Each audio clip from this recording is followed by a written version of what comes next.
वालेकुम, अबरार कुरैशी आपसे मुखातब हूँ। उम्मीद करता हूँ आप लोग खैरियत से होंगे। 3 मौजू के ऊपर बात होगी, बल्कि 3 अफराद के बारे में बात होगी, बल्कि नहीं 3 क्रिकेटर्स जो हैं उनके ऊपर बात करूँगा। नंबर 1, शादी जैसे मामला चूँकि पर्सनल होते हैं, लेकिन जब आप पब्लिक प्रॉपर्टी होते हैं तो हमें उनके ऊपर बात करनी पड़ती है। बहुत अच्छी बात है, एक और इंडियन लड़की पाकिस्तान की बहू बनेगी।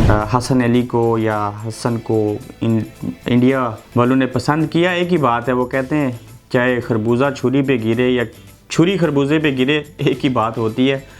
हसन अली अल्लाह उनको नई ज़िंदगी जब भी शादी हो जाए उसमें खुशियाँ दे। इससे कबल भी हसन अली जो हैं वो एक गरीब घराने से तल्लुक़ रखते हैं। अपनी काबिलियत के ऊपर, अपने मुनफरिद एक्शन की वजह से उन्होंने एक नाम बनाया टीवी के ऊपर। देखा लोगों ने, अच्छी क्रिकेट खेली, चैम्पियन ट्रॉफ़ी में उन्होंने हमें सक्सेसफुल होने में अपना रोल प्ले किया। उसके बाद काफ़ी मशहूर हो गए, उनको टॉक शो में भी देखा, सारी चीज़ें हुई। आज वो शादी के बंधन में बंधने जा रहे हैं। तो हमने देखना ये है कि हसन अली जब एक लड़का कभी सफ़ेद पोश होता है, अपनी मेहनत के बलबूते के ऊपर मशहूर हो जाता है, उसके पास 4 पैसे आ जाते हैं, तो उसके बाद उनके एटीट्यूड भी बदल जाते हैं। मेरी आदत होती है कि मैं मुस्बत चीज़ों के साथ मनफी चीज़ों को भी डिस्कस करूँ। हसन अली इससे पहले एक हमारी पाकिस्तान की ज़ैनब अब्बास हैं, सुनने में आया था, बल्कि ये एक बड़ी हकीकत थी कि वो उनसे भी शादी करने के ख्वाह थे, चूँकि काफ़ी वो तजब्जुब का शिकार थे कि इस लड़की से शादी कर लूँ, फ़लाँ से कर लूँ। उनकी काफ़ी फीलिंग्स भी थी, इन सारी चीज़ें हमने देखी। फिर उनके रवैये भी बदलते रहे, सारी चीज़ें होती रही। End of the day Indian लड़की के साथ उनकी शादी होने जा रही है। अल्लाह करे वो हंसी खुशी रहें। और बहुत अच्छा एलिमेंट होता है एक अच्छे जीवन साथी का, बिलखुसूस क्रिकेटर को मिल जाना, वो उसका बैकअप होता है, उसको सपोर्ट करता है। बल्कि बीवी एक ऐसा रिश्ता है कि जो आपको अगर अच्छी मिल जाए तो ज़िंदगी की हर फील्ड में आप कामयाब होते हैं। उसकी मदद, उसकी रहनुमाई, उसका वक्त,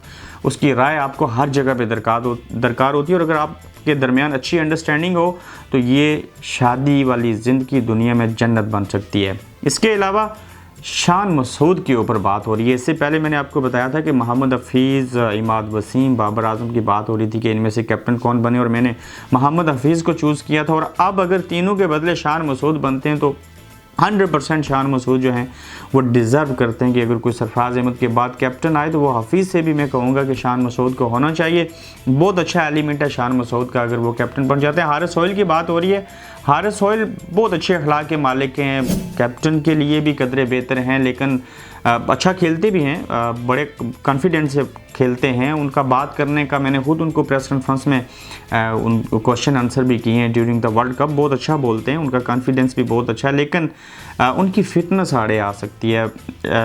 हारिस सोहेल की एक बड़ी प्रॉब्लम ये है कि उनको कभी मुख्तलिफ़ किस्म के पेन होते हैं, वो किसी एक इंजरी का शिकार नहीं होते। तो शान मसूद एक अच्छा नाम उन्होंने डिसाइड किया, और मेरे ख्याल से ये बहुत बेहतर होगा कि अगर शान मसूद को पाकिस्तान क्रिकेट टीम का कैप्टन ले लिया जाए। मेरे ख्याल से उनको वनडे और टेस्ट दोनों को कैप्टन बनाया जाना चाहिए। इसके अलावा तीसरा एलिमेंट इसके ऊपर बात करनी थी, जिसको कहते हैं ना सॉरी कर ली, फ़लाँ ने किसी लड़की से बदतमीज़ी कर दी, फ़लाँ का ये स्कैंडल सामने आया और फिर माजरत करने के बाद जी मामला रफ़ा दफ़ा हो गया। मैं उससे पहले मैं आपको बता देता हूँ, मैं इमामुल हक की बात कर रहा हूँ। उस लड़के का हेयर स्टाइल हर किसी का हक है, जैसे मर्जी रखे, उसके हंसने का अंदाज़, कहाँ पे खामोश रहना, उसको बिल्कुल उसकी तरबियत में कहूँगा कि शायद उसके वालिदैन ने उसके ऊपर तवज्जो नहीं दी। जैसे बिगड़ा हुआ लड़का होता है, उसकी वो हालत है। उसकी रीज़न मैं आपको बताता हूँ। हम नॉर्थहैम्पटन में थे, इंग्लैंड वर्सेस पाकिस्तान की सीरीज़ हो रही थी वनडे।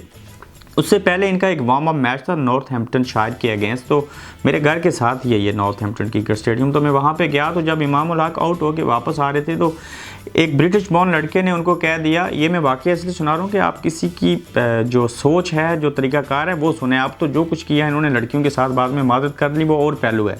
इमामुल हक आउट होके आए को 12 रन उन्होंने बनाए, तो एक लड़के ने, ब्रिटिश बॉर्न ने, उनको कह दिया पर्ची। चलें, जोक तो नहीं कह सकता, उसने भी ज़्यादती की उनके साथ, चूँकि वो नीचे से गुजर रहा था, तो उन्होंने कहा कि पर्ची, मतलब कि ऐसा लफ्ज़। और इमामुल हक ने उसके ऊपर आगे से क्या किया, मैं विटनेस हूँ, मेरे सामने का ये वाक़या है। इमामुल हक ने ऐसी गंदी और नंगी गाल उस ब्रिटिश बॉर्न लड़के को दी कि मैं वो आपके सामने बयान नहीं कर सकता, बल्कि मैं तन्हाई में भी वो गाल के बारे में सोच नहीं सकता हूँ।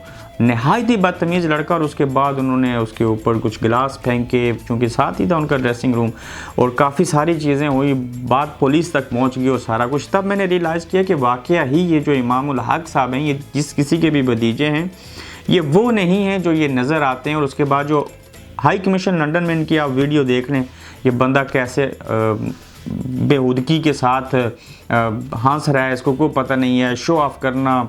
इमाद वसीम और इसके बारे में अगर मैं देखूं तो इनको खेल के साथ कम दिलचस्पी है, बेहूदगी करने में इनका कोई सानी नहीं है। ग्राउंड के अंदर 12 से 14 और कई बार 24 कैमरे होते हैं। ये फील्डिंग करते हुए, बैटिंग करते हुए ऐसे एक्शन, ऐसी हरकतें करते हैं कि इनकी कोशिश होती है कि हम टीवी पे आएँ, हम शायद कोई यहाँ पे फैशन शो हो रहा है या किसी मूवी का ट्रेलर रिकॉर्ड करवा रहे हैं। ये इस तरह की सोच के रखने वाले लोग हैं। इनको आप गले में फांसी का फंदा डाल के फ़ोटो बनाने और वीडियो बनाने के लिए और मशहूर होने के लिए कहीं भी ले जाएँ, ये कहेंगे फांसी पे लगा दो लेकिन हमें मशहूर होना है। देखें, क्रिकेट प्रोफेशन, काबिलियत अपनी जगह के ऊपर, लेकिन जब आप शोधी हरकतें और ऐसे काम करोगे कि चाहे वो किसी की बहन हो, किसी की बेटी हो, किसी लड़की के साथ, ये अलग पहलू हैं जो कि बीइंग मुसलमान भी हमें नहीं करने चाहिए। और बाकी ये जो मैंने अपनी आंखों देखा हाल है वो बयान कर रहा हूँ। वो अच्छा बैट्समैन हो सकता है, वो अच्छा नौजवान, अच्छा इंसान नहीं है। और ऐसे लोगों की बात चलना जी कि वो इस कंपटीशन में शामिल है कि वो किसी टीम की क़यादत करेगा, वो भी एक पाकिस्तान क्रिकेट टीम जो एक कौमी टीम है उसकी, ये कोई तुक नहीं बनती। तो इसकी बात करने का मकसद ये था कि मैं आप लोगों को स्ट्रेटली ये चीज़ें बता दूं कि किसका किरदार और एटीट्यूड कैसा है। हमें किसी की ज़ाती ज़िंदगी के ऊपर नहीं जाना चाहिए। मैं फिर से कहता हूं कि लेकिन जब आप किसी मुल्क की नुमाइंदगी करते हैं, उसके सफ़ीर होते हैं और ऐसी हरकतें करते हैं, आपका कौल और फेल, आपके चेहरे की देख जो हम पढ़ते हैं उसको, और जिस तरह से आप अल्फाज का चुनाव करते हैं, फिर आप किसी को गाली देते हैं, फिर ऐसी हरकतें करते हैं, ये ओछापन है। तो इमाम उल हक की बात करना इसलिए ज़रूरी था कि वो मसरूफ़ तो पाकिस्तानी क्रिकेट टीम में होने नहीं चाहिए। उसकी रीज़न कि ये 11-15 खिलाड़ी जो होते हैं वो किसी मुल्क के, किसी मज़हब के जो हैं वो सफ़ीर होते हैं, और ऐसे सफ़ीरों की हमें ज़रूरत नहीं है। अल्लाह पाक हसन अली को नई ज़िंदगी में खुशियाँ दें, इमाम उल हक को हिदायत दें, शान मसूद जो हैं उनको कामयाबी दें, और मुझे आप अपनी दुआओं में याद रखिए।